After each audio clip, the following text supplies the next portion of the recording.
Bonsoir et bienvenue à vous en direct sur Public Sénat. Voici les titres du 22h ce soir.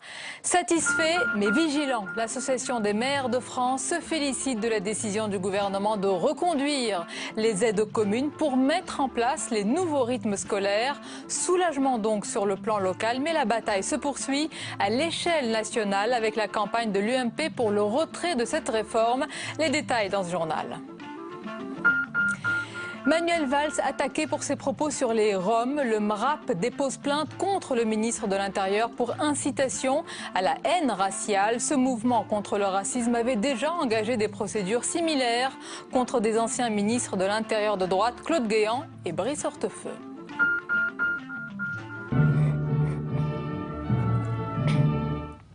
Françaises, Français.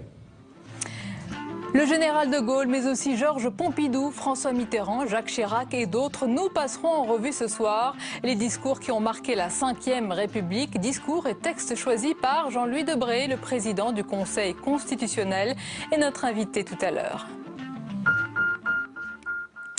Voilà pour le programme de votre 22h. Merci d'être en notre compagnie ce soir. Et on prend tout de suite la direction des États-Unis où la situation semble s'apaiser après des jours de crise et de tension autour de l'impasse budgétaire. Les républicains du Congrès font un pas ce soir vers un possible compromis. Barack Obama se dit heureux de ce geste, même si rien n'est encore réglé à cette heure-ci. On voit les détails avec Sophie Normand.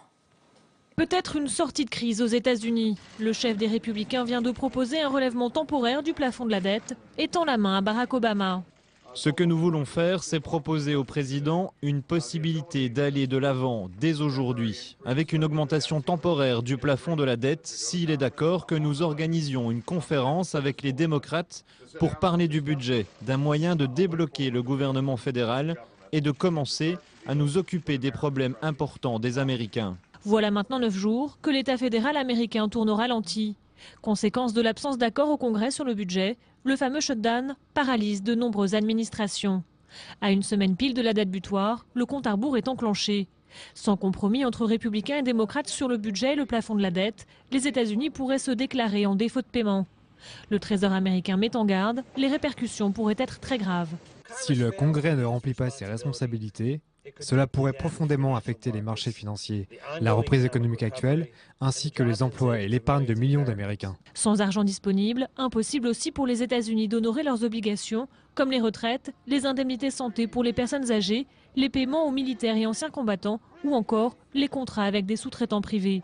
Ce serait une première dans l'histoire du pays.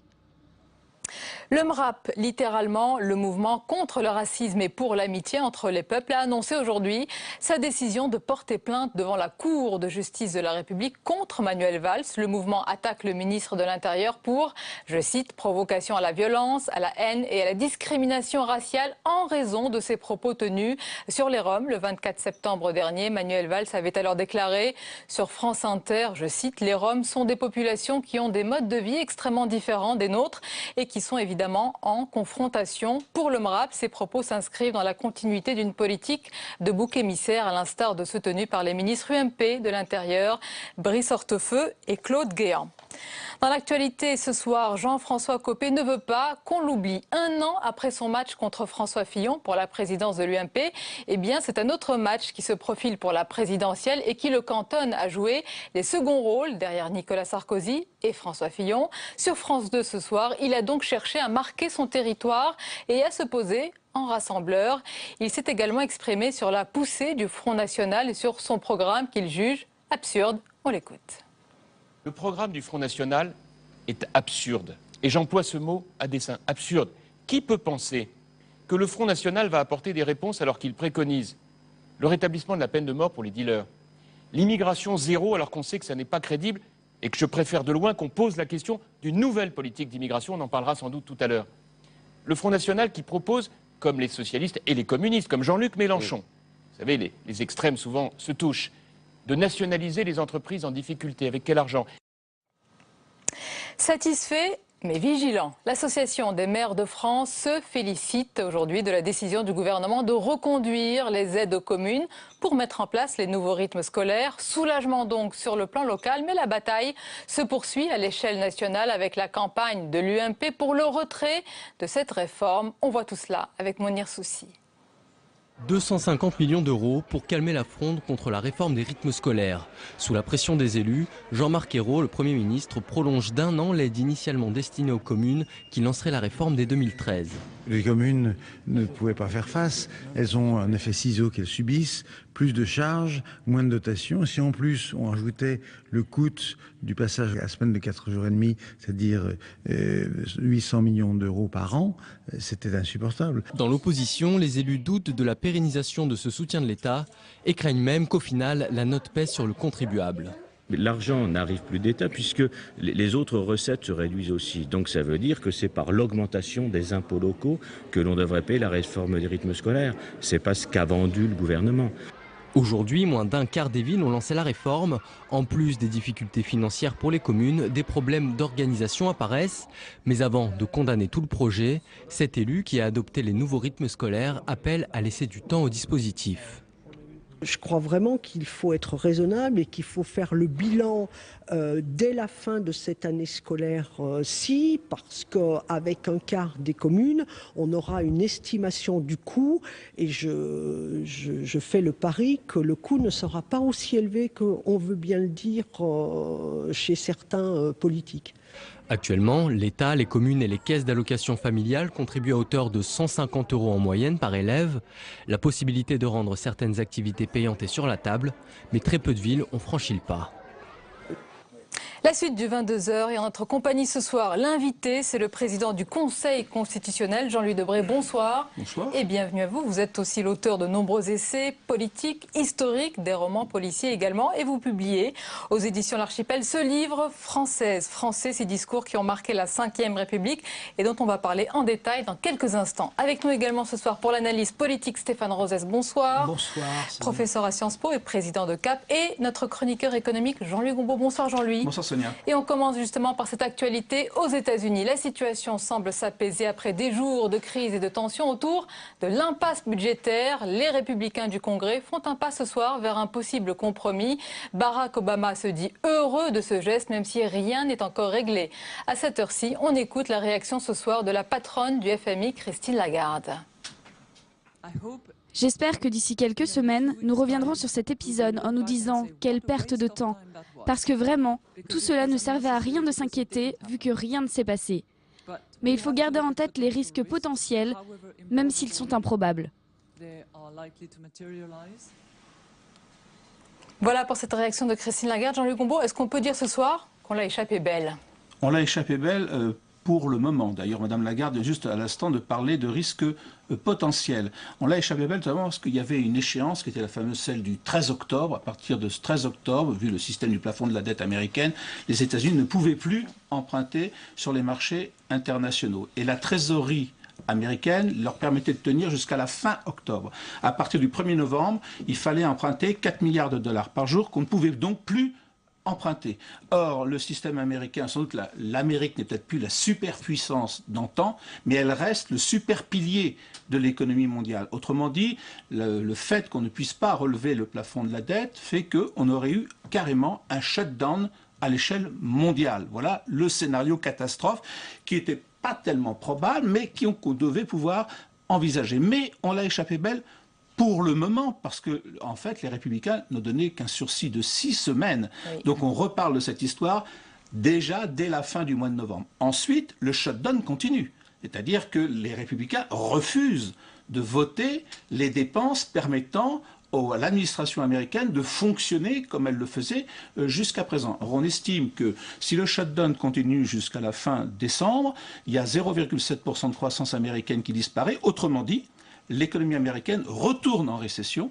Donc ce n'est pas la catastrophe mondiale, mais c'est un problème nouveau pour l'économie mondiale si l'Amérique revient en récession. Mais quand est-ce que cette mascarade budgétaire et aussi politicienne va cesser ? Alors il y a un double problème. Il y a un problème économique et financier que l'on connaît depuis déjà longtemps aux États-Unis, c'est-à-dire que l'Amérique vit de la dette financée par l'extérieur et notamment de plus en plus par la Chine. Ça, c'est une fragilité.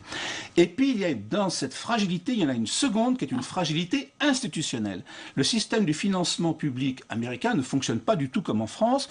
En France, bien sûr, ce sont les parlementaires, les députés, les sénateurs qui votent le budget, mais en réalité, c'est l'exécutif qui a la main du début jusqu'à la fin sur l'affaire budgétaire. Ce n'est pas du tout le cas des États-Unis, ce n'est pas le président Obama qui vote, qui décide du budget. Il fait des propositions et ceux qui ont vraiment la main sur le budget, c'est la Chambre des représentants qui est maintenant républicaine et qui non seulement doit renouveler son mandat tous les 2 ans, donc à peine vous êtes élu, vous devez être déjà candidat. Et ensuite, ces républicains sont dépendants d'une petite frange très mobilisée qui s'appelle le Tea Party. Et c'est ceux qui font la loi à l'intérieur aujourd'hui du Parti républicain et qui l'entraînent dans des impasses. Autrement dit, on se trouve devant un système qui a une fragilité économique. Et de l'autre côté, vous avez une fragilité institutionnelle. Donc c'est un vrai problème, car c'est vrai que la solidité des institutions ne permet pas de résoudre de la crise, mais au moins elle permet de la gérer. Merci beaucoup Jean-Louis Gombault. Peut-être votre regard, Jean-Louis Debré, sur ce blocage institutionnel qui paralyse un pays, ces histoires aussi de haine politicienne entre républicains gangrénés, comme vient de le dire Jean-Louis Gombault, par le Tea Party. Simplement, quand je regarde la France, sous la 4e République, il y avait ces blocages, puisque jamais le budget de la France n'était voté en temps et en heure, et on bloquait l'horloge de l'Assemblée nationale et du Sénat pour faire croire que le budget était voté le 31 décembre. Donc il y avait blocage. Et justement, la 5e République, par les articles 40, par un certain nombre de dispositions, a été imaginée pour dépasser ce blocage. Donc les États-Unis aujourd'hui ressemblent à la 4e République de la France. Je n'ai pas dit ça. Je dis que chaque pays a ses caractéristiques, que dans le jeu politique, il y a des blocages parce que c'est la vie politique et que les institutions d'un pays doivent permettre justement le déblocage des ambitions politiques. Merci donc à la 5e. Merci à la 5e et pourvu que la 5e continue. Alors l'autre actualité politique de cette semaine, eh bien, ce sont les sondages. Les sondages qui se multiplient en faveur du Front National. On en a déjà parlé hier dans le 22h. Le FN arrive en tête des intentions de vote pour les élections européennes de 2014, selon un sondage IFOP pour le Nouvel Observateur. Beaucoup de facteurs peuvent expliquer cette poussée. Vous en retenez un en particulier, Stéphane Rosset, c'est peut-être l'absence de grands récits, vous nous dites, de vision. Oui, il y a un lien évidemment avec le livre de Jean-Louis Debré. Finalement, que nous dit Marine Le Pen une fois qu'elle se réapproprie pour le détourner la notion de république et de laïcité? Elle semble dire par rapport au président actuel et aux prédécesseurs que le sujet n'est pas, comme le disait François Hollande, la France n'est pas le problème mais la France est la solution dans son rapport au monde et à l'Europe. Elle dit... Non, mais il n'y a pas de sujet de rapport de la France avec l'extérieur. La réponse est la France, la France. C'est la France dans ses frontières, avec une conception non pas de la nation, mais nationaliste, la préférence nationale au plan social et le protectionnisme économique. Donc c'est une France réduite aux acquêts. Là où Nicolas Sarkozy disait... Je vais sauver la France, mais souvent sa façon d'être, de faire et sa politique semblaient montrer une défiance à l'égard des Français. Et là où à l'Élysée, François Hollande, lui, non pas abaisse la fonction, mais il semble banaliser la fonction. Ils ont en commun de dire que ce serait à l'extérieur de dire ce que doit faire la France. Ils ne portent pas un récit de la France vers l'extérieur, de sorte que les Français renvoient à la fois la défiance, le pessimisme, la nostalgie, le passéisme et se disent mais finalement c'est peut-être Marine Le Pen qui a raison, il faut se claquemurer derrière nos frontières, il faut se protéger avec une conception étriquée de la nation. Jean-Louis Debré, est-ce que l'absence de discours mobilisateur, de récit, comme l'a dit Stéphane Rosset, de vision pour le collectif, est-ce que ça peut expliquer une perte de repères et donc le rejet des partis classiques? De Gaulle, Mitterrand et d'autres affirmaient des grands desseins pour leur pays. Et ce qui me frappe aujourd'hui, moi je ne fais plus du tout politique, mais je l'observe, c'est que nos concitoyens aujourd'hui, désespèrent de ne pouvoir espérer. Ils ont compris qu'il y avait une crise. Ils ont compris qu'on leur demande de faire un effort. Ce qu'ils attendent, c'est qu'on leur donne une certaine idée de la France, une certaine idée de l'État où on veut aller, une certaine conception de la société. Or, aujourd'hui, la politique est devenue un métier du spectacle, et un métier du spectacle qui est soumis à la tyrannie de l'instantané. Et donc, les hommes politiques donnent un spectacle et réagissent à l'instantané. Or, ce qui a fait la force dans des périodes extrêmement difficiles, traversées par De Gaulle, traversées par Mitterrand, traversées par d'autres, c'est qu'il y avait, à côté de cette conjoncture difficile, les Français avaient le sentiment qu'il y avait un personnage qui savait où il allait, qui avait une ambition.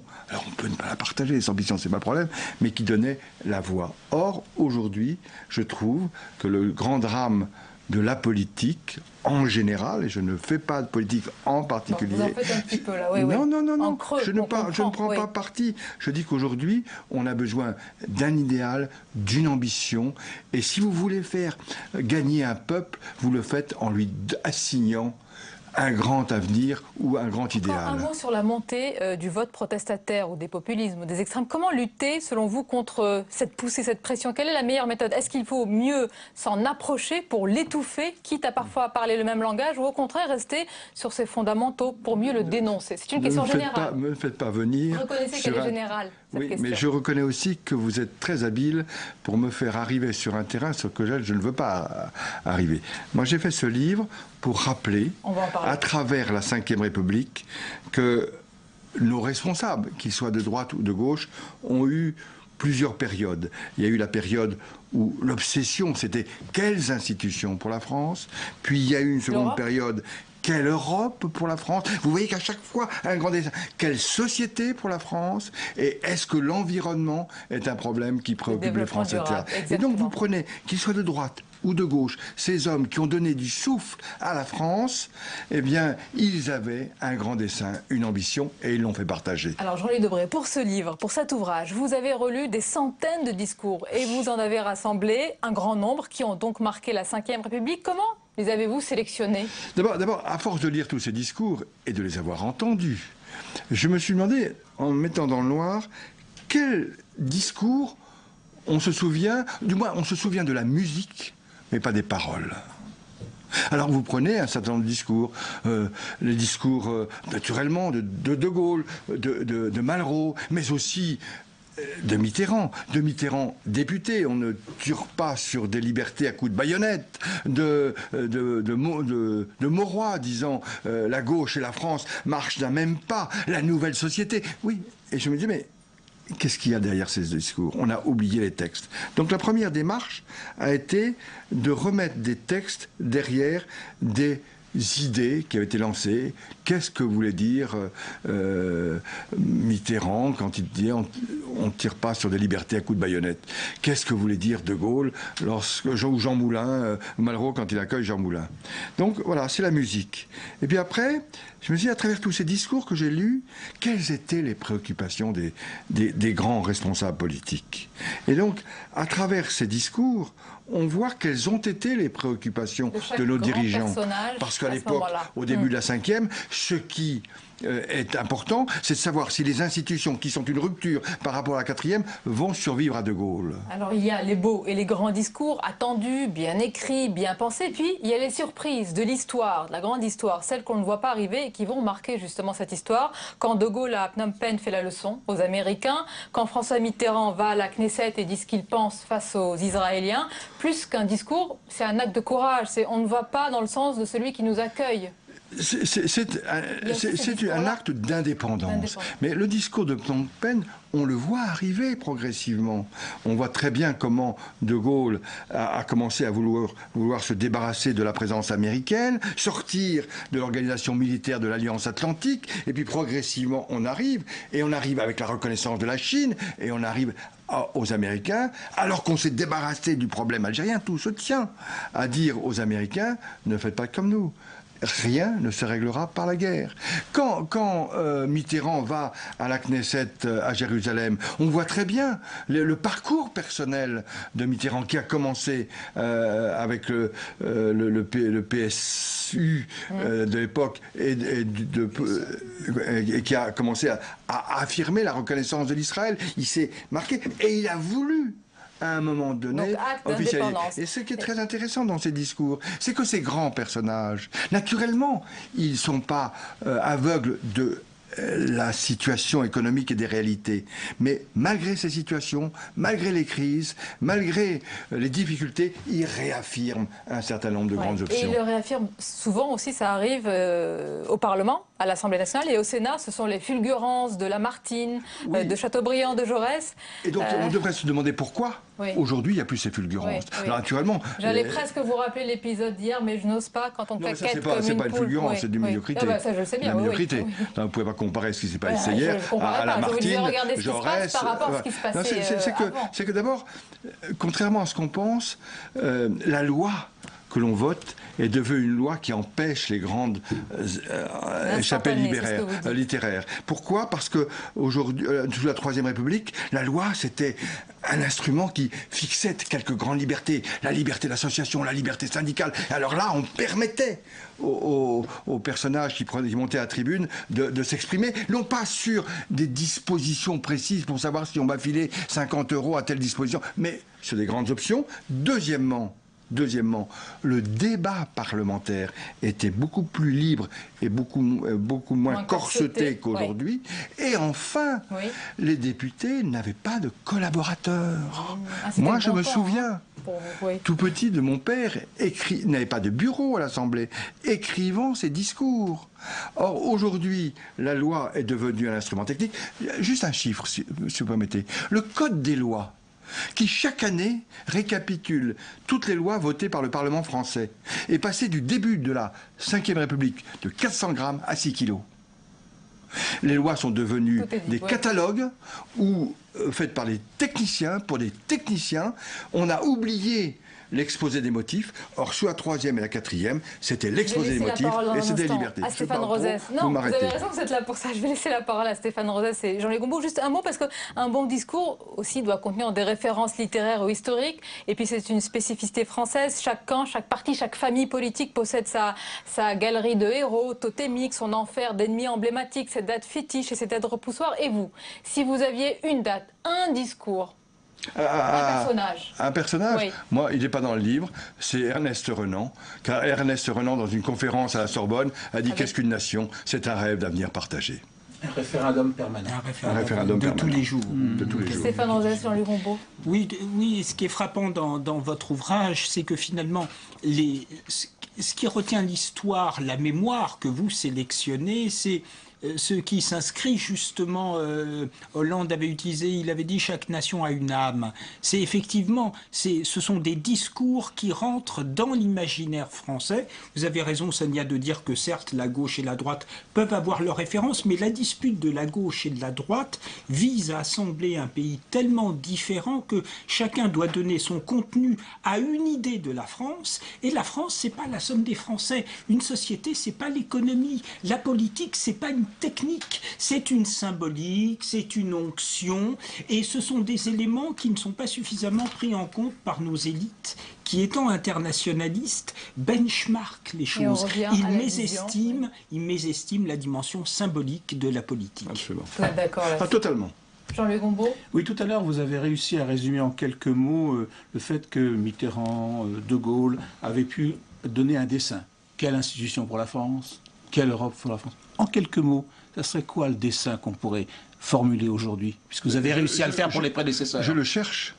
Je le cherche, et qu'aujourd'hui je continue à relire beaucoup de discours de la période beaucoup plus récente, et je ne trouve pas dans les 5 ou 10 dernières années d'affirmation d'un grand dessein. Alors est-ce que c'est la conjoncture qui fait qu'il n'y a plus de discours idéologiques, on ne croit plus en rien, la politique est devenue un métier du spectacle? Peut-être tout ça, mais sur ces ruines, je ne vois pas de grand dessein. Merci Jean-Louis Debré, merci d'avoir été notre invité ce soir pour ce livre Françaises, Français, ces discours qui ont marqué la 5e République aux éditions L'Archipel. Merci à vous, merci également Jean-Louis Gombaud et Stéphane Rosès. La suite du 22h avec à présent tout ce qui vous a échappé dans le reste de l'actualité. Regardez, c'est le tour de l'info. Il est signé ce soir Faustine Saint-Geniès.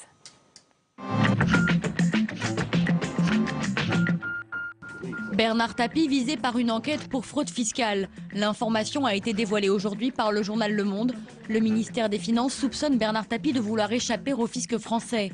Selon le quotidien, les époux Tapie devraient environ 15 millions d'euros aux impôts au titre des années 1989 à 1991. L'homme d'affaires dénonce des mesures d'intimidation. La fronde des conseils généraux de droite. Ils sont en colère et ils l'ont fait savoir ce matin à Lille. Ils ont claqué la porte du congrès de l'Association des départements de France. En cause, selon eux, le désengagement financier de l'État, mais surtout la mauvaise gestion de l'Assemblée, dirigée majoritairement par des élus socialistes. C'est un organe du Parti socialiste qui travaille avec le gouvernement, qui découpe avec la rue de Solferino, qui se débrouille pour financer surtout les départements de gauche. Une fronde qui intervient dans un climat d'inquiétude sur le sort des départements. Le coup d'envoi est lancé, la photo de famille est prise. Nathalie Kosciusko-Morizet présentait aujourd'hui ses têtes de liste dans les 20 arrondissements de Paris. 11 femmes et 9 hommes et un certain équilibre entre copéistes et fillonistes. À 5 mois et demi du premier tour des municipales, la candidate UMP a donné un coup d'accélérateur à sa campagne pour Paris. Elle prend ainsi de vitesse sa rivale socialiste Anne Hidalgo, qui doit présenter ses 20 têtes de liste demain matin. Le Premier ministre libyen, brièvement enlevé par d'ex-rebelles. Ce matin, un groupe d'hommes armés a kidnappé Ali Zedane à l'hôtel Corinthia où il réside. Un enlèvement revendiqué par la cellule des opérations révolutionnaires de Libye, dépendante officiellement du ministère de l'Intérieur et de la Défense. Libéré quelques heures plus tard, le Premier ministre a appelé à l'apaisement. J'espère que ce problème sera réglé avec raison et sagesse, en évitant l'escalade. On ignore encore les conditions exactes de sa libération, un événement qui illustre la montée en puissance des milices face à un État très affaibli. Alice Munro, prix Nobel de littérature, cette anglophone de 82 ans est la première ressortissante du Canada à décrocher ce prix littéraire et la 13e femme au palmarès. Alice Munro est devenue célèbre en décrivant la vie des campagnes de l'Ontario. C'est la première fois en 112 ans que l'Académie suédoise récompense un auteur qui n'a écrit que des nouvelles.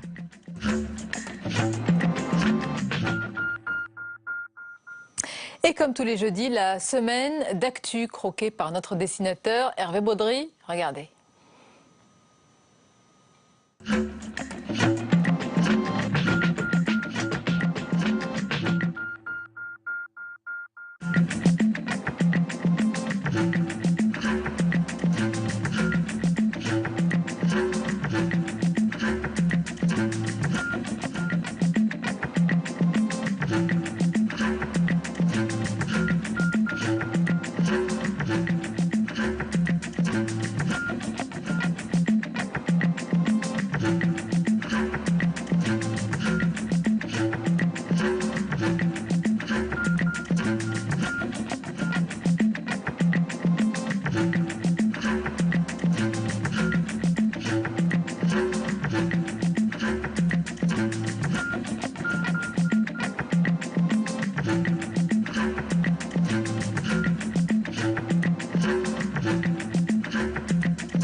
Voilà pour cette semaine tout en caricature. On arrive à la fin de ce journal. Merci de nous avoir suivis. Restez avec nous à suivre tout de suite Les Révoltés du Cumul. C'est un document de Marie Brémaud sur les dessous, les coulisses de l'élaboration de ce projet de loi avec, vous allez le voir, des moments insolites. Belle et douce soirée. Je vous retrouve lundi avec plaisir, bien sûr.